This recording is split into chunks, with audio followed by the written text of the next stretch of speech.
The 24th of May 1941, in the Denmark Strait.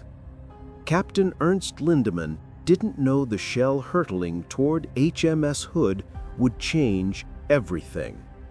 What he also didn't know, defective ammunition would doom his ship before British guns ever could. At 0600, HMS Hood explodes. Approximately 1,415 men die in 3 minutes. Only 3 survive from a crew of 1,418, a 0.2% survival rate. Vice Admiral Lancelot Holland, commander of the British battlecruiser squadron, sits in his admiral's chair, making no attempt to escape as his flagship capsizes. Midshipman Ted Briggs, sucked underwater by the sinking vessel, feels a sudden explosive blast of gas eject him back to the surface. He surfaces to see Hood's bow standing vertically 50 yards away. He hears what he later describes as the hissing of 100 serpents. Germany's newest battleship, 250.5 meters long, displacing 50,300 metric tons, armed with 8 380mm guns, firing 800-kilogram shells, has just achieved the impossible.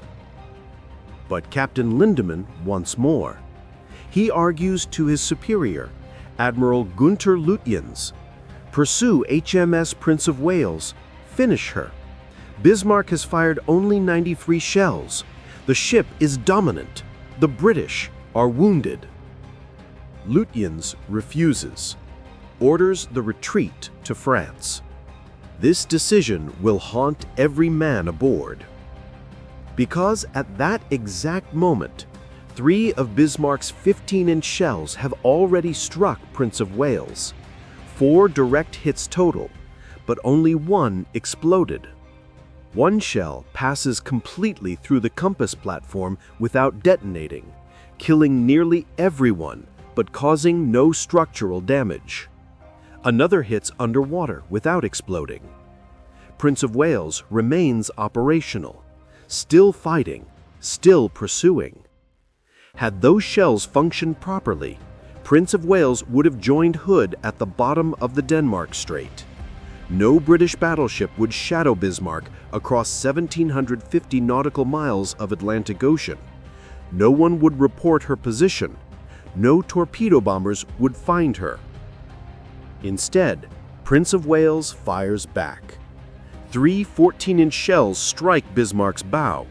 1,000 tons of fuel contaminate or leak. 2,000 tons of seawater flood forward compartments. The most powerful battleship in the German Navy is wounded.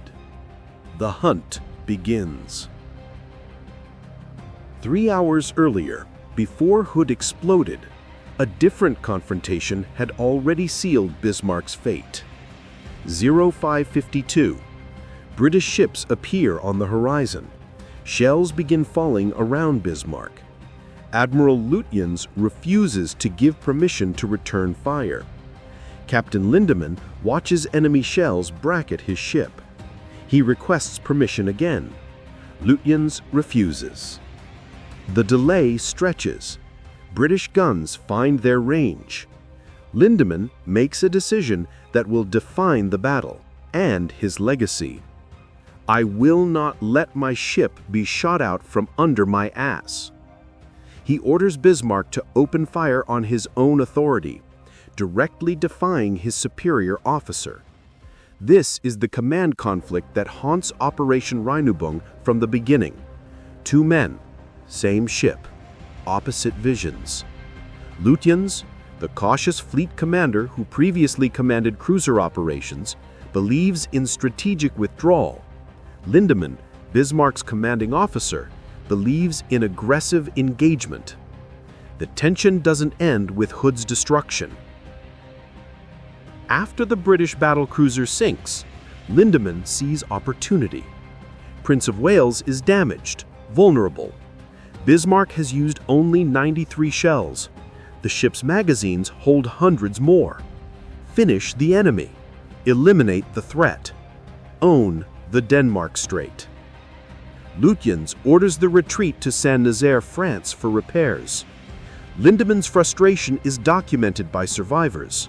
The disagreement on tactics, pursue or withdraw, creates a command fracture that both men will take to their graves. Because Prince of Wales doesn't withdraw, she shadows Bismarck. She reports positions. She coordinates with HMS Norfolk and HMS Suffolk, maintaining contact throughout 24 May. The net tightens. 26 May 1941. Approximately 690 nautical miles west of Brest, France.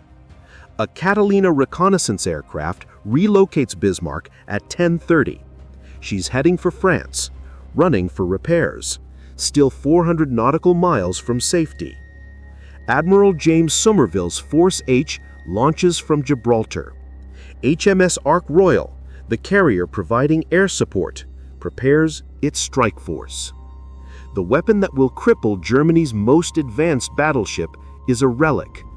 Fairey Swordfish torpedo bombers, fabric-covered biplanes with a maximum speed of 138 miles per hour, slower than most World War II fighters' stall speed.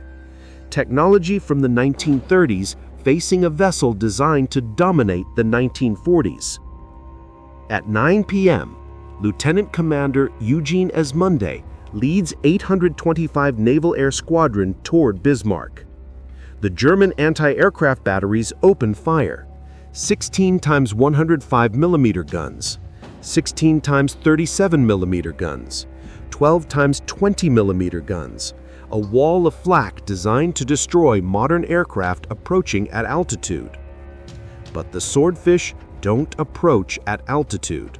They fly close to the wave tops, so low that the German gunners cannot depress their weapons far enough to track them.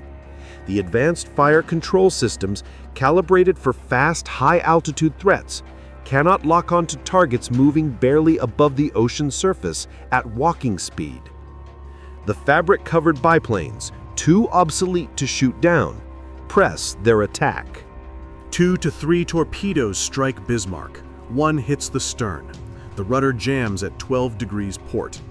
German survivors will later describe this as a very lucky hit, striking the ship's most vulnerable spot. Bismarck's 3-shaft arrangement and rudder design contain a critical flaw. The hit damages both the rudder and the steering gear beyond the crew's ability to repair at sea. Maximum speed drops to 8 knots. Bismarck can no longer steer effectively.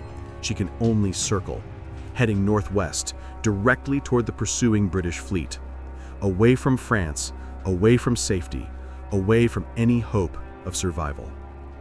27 May 1941, 0847. HMS Rodney opens fire at 25,000 yards. HMS King George V follows at 0848. The final battle begins. Bismarck's fire control centers track the targets. The main battery, 8 380mm guns in 4 twin turrets, returns fire. The engagement opens at ranges where both sides struggle for accuracy, but British gunnery improves fast.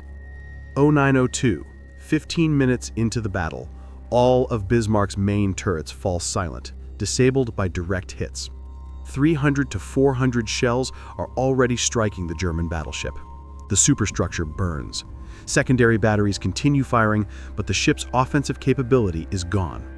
0930, 45 minutes into the battle, Joseph Stotz, stationed deep in Damage Control Central, receives the scuttle order.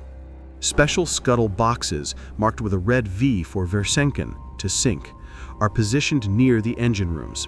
Each contains 6 sticks of dynamite. The demolition teams activate them. Pumps that have been removing water from flooded spaces are reversed. Now they flood the ship faster. Captain Lindemann issues the order to abandon ship, but he doesn't abandon ship himself. Stotz begins his climb through the dying vessel. His route takes him past the forward conning tower. Complete destruction inside. Shells have exploded within the command center, obliterating everyone there. He emerges onto the open bridge with 2 comrades.